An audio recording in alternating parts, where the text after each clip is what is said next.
Yo, how's it going, YouTube? Today I was gonna make a video about Pia and Danvery, the two new units in Etheria, like my initial thoughts on them, how I'm building them, and then I'm gonna show some RTA games. Um, Obviously, big elephant in the room that everyone's talking about. Pia is an LD. Right after we just had Ariel, who's also an LD. Um, Quite annoying. Uh, like some people are defending it by saying, yeah, you can still pull the character, like the game's still free to play friendly. And yes, I agree, like I was still able to pull this character. Um, I think more so the issue is that it's going against their previous word, where they said, hey, we will not do back to back LD banners. And then they did a back to back LD banner just recently, obviously, with this. They didn't like give like a big announcement or anything that like they were changing the way they were structuring. They didn't like give an extra warning that Pia was going to be LD. Um, they just kind of made her an LD and said deal with it. And then they gave 10 LD pulls, which is, 1/8 of the pity. Um, so really not a big fan of the decision there. I think and I think it's kind of sad because I think they're like Pia's kit and Danvery's kit are both some of the more interesting kits they've added to Etheria, and they don't feel like super broken and overtuned. I actually quite like where they sit currently in the meta. So it feels sad to me that like these are some of my favorite unit releases they've done, or these are my two favorite units that they've released this season, and it has this like stigma around it because they've decided to do this, because now who knows, in the future they might do they said they'll only do one kinetic a season, but who's to stop them from shortening seasons so that they can fit more kinetics in, or just ignoring their own rule and just doing two kinetics in a season because they don't care. um but that aside, which is a big problem, let's just like talk about their kits now. So Pia, she's 125 base speed, so pretty quick. Her skill 3, her most unique thing. So it does 2 hits. Each hit can reduce the target's turn meter by 20%, apply defense break, and her unique buff, size slight, and then it gives her an extra turn. So her unique buff, when the enemy uses a basic attack, removes 25% of their max HP. I don't know what it means by vitality, but this basically just removes 25% of their max HP and ignores shields. It does not get eaten by like Valerian shields and things like that. And then when the target uses a non-basic attack, which is just any, like where it says non-basic attack, this just means non-skill 1. So skill 2 or skill 3, regardless of whether it's a heal skill or a buff skill or attacking you or not attacking you, it will apply. So if any of the enemies use that, then it increases the skill cooldowns by 2 turns of all of the enemies. So if one enemy uses it, it does it to their entire team, and then it removes this buff from everyone on the enemy team. This applies even if the enemy doesn't have this debuff on them. Even if their teammate doesn't have this debuff on them, this effect will still proc. So like for example, if you have a Nathan who gets hit by it or doesn't get hit by it, right? He resists, but then somebody else takes a turn, like a Kethos takes the turn, and he has this debuff on him, and that Kethos presses skill 2. This will increase the Nathan's cooldowns by 2 turns unless he has Bulwark to stop it. And then you have the skill 2. So the skill 2 gives 2 out of the 3 of these random buffs. So immunity, invincibility, and heal over time. Obviously, immunity and invincibility are a bit more, useful for the most part. Heal over time isn't the worst, but you really prefer these other 2. And then she gives this unique buff, which is increases damage dealt by 30% and reduces the chance of being crit by 30%. The damage dealt by 30% is a big damage increase, like quite an insanely large one, because it's not like saturated by anything else. It's just like increased damage dealt. It's a quite a big one. Chance of being critically hit by 30%. I'm not a big fan of this because it's just like gamble, but if they do miss the crit, it's quite nice. It's a big damage drop off. Then there's her skill 1. Her skill 1's quite strong. It's a 45% chance to increase all of the enemy's skill cooldowns by 1 turn when you attack them with their skill 1. With the skill 1, it is, I mean, if you have a big effect gap on them, that's 100% chance basically. So quite big for this skill 1. And then let's talk about skill ups. Unfortunately, like seems to be the trend with most new units, this character is a 5/5/5 unit. She kind of needs the skill cooldown reduction on skill 3. She needs the skill cooldown reduction on skill 2. And this increased chance of skill cooldowns is quite important to her kit in a lot of games. You can get away with 4/5/5, but I really recommend 5/5/5 if you're going to play this unit. And then let me quickly show like my RTA build for her and how I've been running her. I personally like her on this Codex of Magic with Swift Bulwark. This ideally would be Swift Smite, but I don't have one. Here are my stats. I'm running 2 Effect DAC with 1. This would be HP bonus, but I need a defense bonus to speed tune it properly. You can run her a little bit. I mean, you run her to tune with your account for her speed, obviously. I think you want a strip or 2 that are faster than her, because her buff, because she doesn't dispel and she does not like hit through bulwark or anything. So I think it's important to have some type of dispel in front of her, whether that be XC, Plume, Sylvia, whatever it is. And I think Codex by far her best shell. Jackal didn't feel super impactful when I was trying it. I don't think Moon Bunny feels particularly great. I saw somebody running Halloween maybe for a slow build, which maybe is a possibility. I'll have to look more into that later, but I play more turn 1, so this is what I was playing with. Next, let's talk about Danvery a bit. So Danvery is skill 3, also quite a unique one. So does damage to everyone, steals turn meter, that's fine. So his special thing is that the person that he targets gets hit with a 3-turn specular casket. This is guaranteed. It's like Lawan's Exaltation. It's a gold debuff, so it can't be dispelled. It cannot be resisted. It goes through bulwark. You will hit this. The only way it goes away is if Amber procs or that unit dies. Like that's the only way it can be gotten rid of, other than just the duration ending. So this debuff is whenever the enemy target gains a buff, then everyone on your team gains that same buff. And then anytime the enemy target gains turn meter or healing, everyone on your team gains 60% of said turn meter or healing. And then he also gives a 2-turn buff called Fortify. This is a unique buff. Reduces damage taken by additional 30%. Insanely strong buff. Similar to, it's just a counterpart to this Pia buff. Very, very strong buff. Because like 30% damage taken, again, it's not like defense or HP percent, it's just like straight up just 30% less damage. It's quite big. Skill 2 does damage to all enemies, has a chance to dispel 1 buff and inflict a 2-turn speed down to everyone. And then if it's against the target that has this debuff, then instead of stripping 1 buff, it will strip all of the buffs.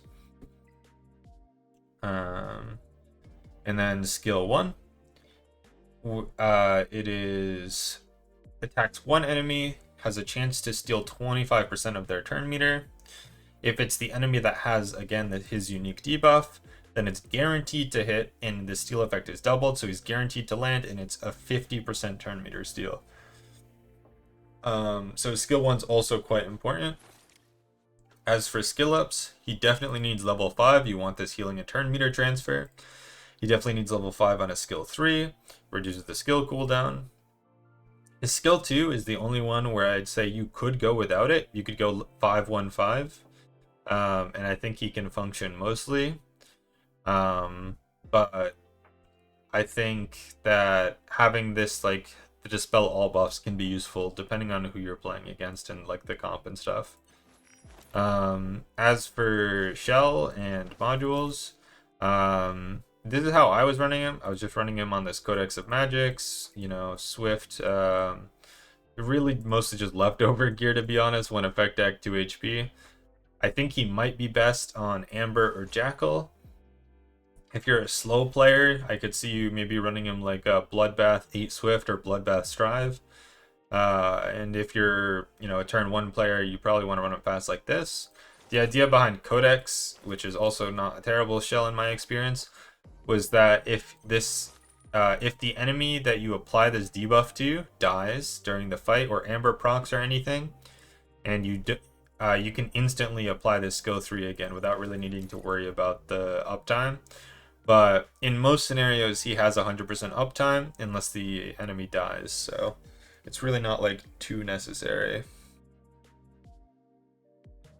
But yeah, that's a general overview of them. So now I'm going to show a few RTA matches that I played with them. So first, this is a match that I played with Pia. You can see just Kethos Sylvia 1-2 after, or he picked Nathan on 1, I pre-ban Ariel. So I go Kethos Sylvia 1-2, pretty standard. He goes XC Freya. I see a Freya lock, so I go Plume. And then I wanted to try out Pia more, and my Pia's on Bulwark, so I figured I'd send her. And then I see he drafts no way to deal with CC really, right? And I have 2 dispels, so I might as well just go a Navette here on 5, and then yeah. So this is like essentially just a full CC comp.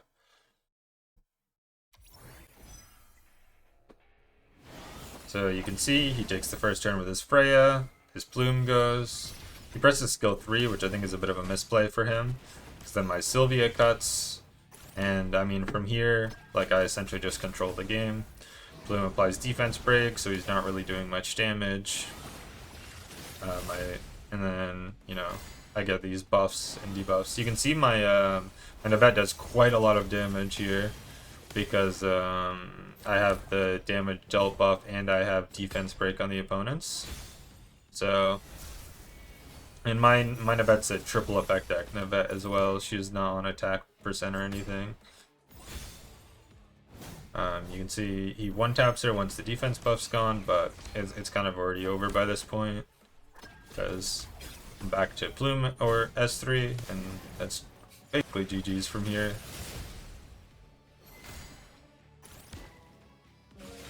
You can see here she takes the 25% from this from the Pia debuff, and then he presses skill 3, so she gets cooldown increased.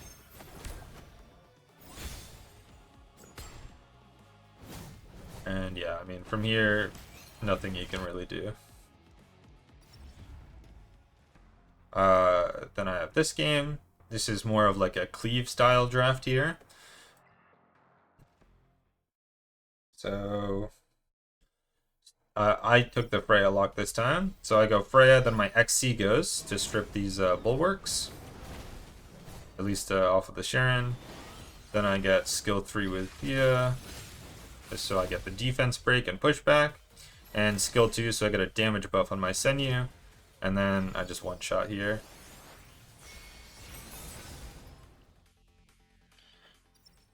So pretty solid in this like Cleave style of format as well, especially if you have something they have to ban on 1, like a Nathan or an Ariel that they're scared of. Yeah, again, same draft. This is a Danvery game. I'll go over that in a second. Yeah, similar draft. They let through the Ariel this time. So this is kind of a longer game where you can see a bit more of what's going to happen, but generally the same idea,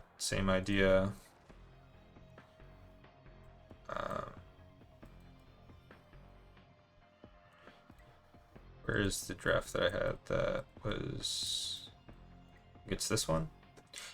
Nope, next one. Yeah, so this is another draft, like, she actually can, like, do pretty well even in these, like, longer games on Codex. Obviously here this works because I have Ariel and Plume, likes to stack up the damage. This match is quite long, so But, you know, I get... even against Aya. Like, Aya is one of her main counters. The problem with Aya is she cleanses this debuff before she needs to ever press a skill. But unfortunately, because he has Kethos and things like that, he doesn't want to avoid pressing skills for that long, so he kind of gets stuck into pressing skills and he gets put on cooldown. But generally, Aya is one of the best answers to Pia. It's just that in this draft, unfortunately, he let me have Ariel, and Ariel is very hard to kill. So I get Ariel, so I get these huge buffs on everyone, and then I get and then I have my Plume to stack up curse scrolls on everyone. And you combine those two, and even these units that don't have much damage, I can start to deal some damage, and yeah, it's a bit unfortunate for them.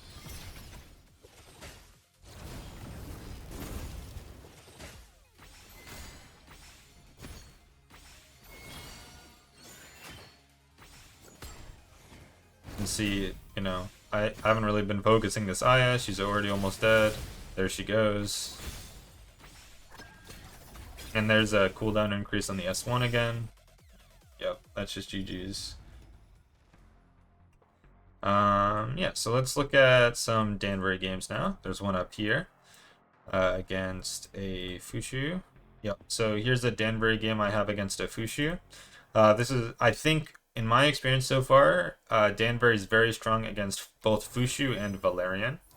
The reason being is, right, with Fushu, you take all of the shields every time that you hit someone, which is a big help. And against against Valerian, you take all the shields that they're gonna get every time you hit them. And against Fushu, he gives you know, the turn meter and healing every time that you hit somebody, so you're gonna take that when you're against a Fushu. So like every time that I hit this Loan now, I'm going to get healing and turn meter, and you can see I gained the speed buff and I got the shields right there when she pressed her skill 3. And you can see my team is going to be moving quite a lot. I also am going to gain this the Plume's turn meter pushing as well. So I'm going to get a lot of turn meter to really outcycle his team.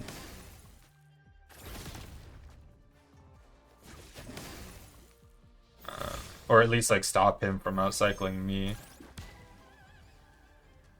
Because normally his team has would have way more tempo than mine, because I only have XC for tempo. But now I'm going to basically be getting most, you know, 60% of the tempo from the Fushu and the Plume.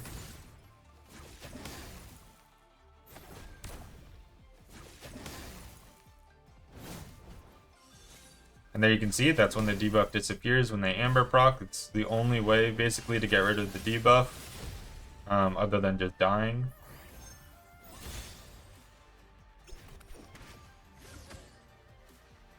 So then this is where reapply it again to this Loan, and you can see it does hit in while they're in Amber. It can still hit because it's a gold debuff.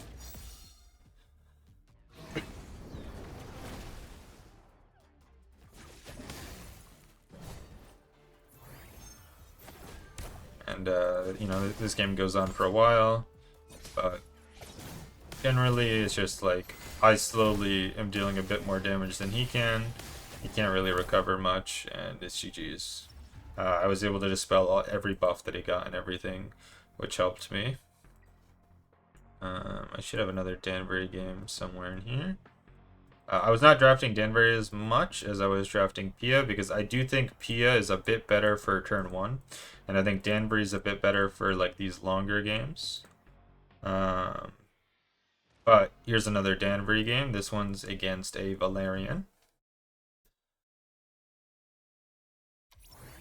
An important thing with an important thing to note with like this comp, right, for example, is if I put my Danvery debuff on the character that is I either jump on with Loan or on the character that I buff block with my XC, then I'm going to get less shields and less buffs than if I put it on a character that isn't going to get buff block, right? So you saw I hit the Kethos, I got a big shield, and when the Kethos took his turn, I also got a big shield. There we go, another shield. When I press S1, you can see I push him quite far back. My Danvery is already halfway up the turn meter.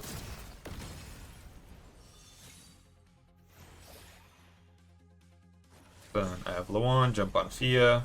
Oh, sorry, jump on Sharon, because Fia's on cooldown.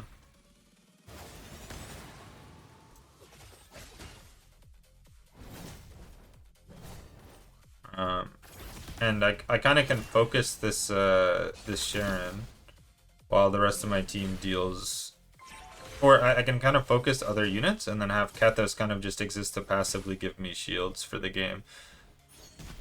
Here I think it's better if I used Freya to hit into Kethos to give me some more shields, because she's not doing that much damage.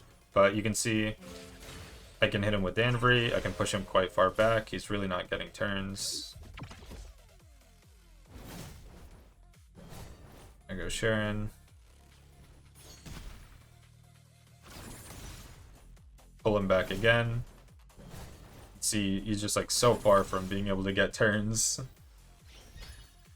Danvery just like crazy out cycles. And I'm on this Fia, so she can't S3 me.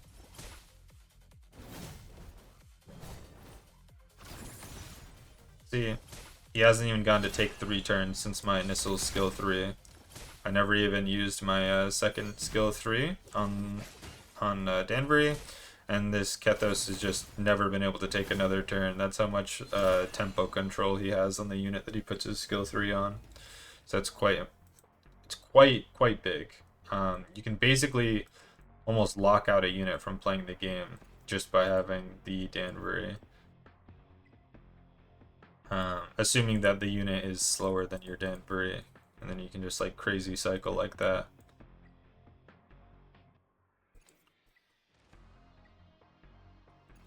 Trying to find one more Danvery replay maybe. Like I said, I didn't play as much Danvery. I do think Danvery is good, but I think that he's more good in like slower-ish paced drafts, and you're not really gonna see him that much in like a really aggressive turn 1 like Freya lock draft style of thing. But again, I think he's insanely good into Valerian lock, and so I think this is where you're gonna see him if he is in a turn 1 draft. You can see I got Freya lock, so I put Danvery into, or I got Freya lock, they have Valerian lock, so I put Danvery. I think this is like generally where I will be drafting him most of the time.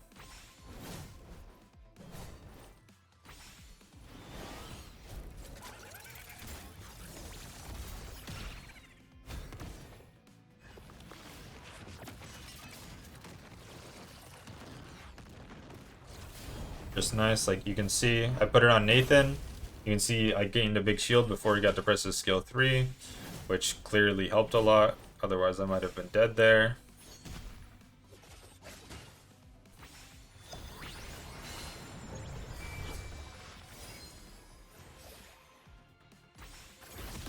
And then I get to strip all the buffs and apply speed down. So, yeah, pretty big. This is what I was talking about before, right? So I wasn't actually able to get her damage buff and everything because I have block on this Nathan. So sometimes it's better if you put the S3 onto somebody who isn't, you know, who you're actually focusing. You can see here I put it onto Pia because I want to keep the block on this Nathan and keep attacking him. And I'm not going to get any shields or anything if I do that. So I wanted to just be able to do this, and now if he presses skill 2 here, I would have gotten invincibility, so he chooses to press skill 1.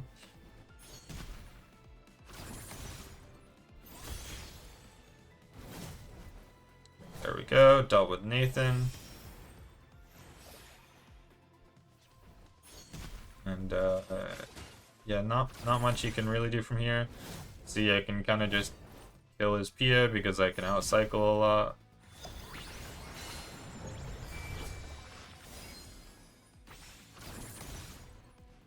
Again, you know, I can kind of just really lock a unit from taking a turn.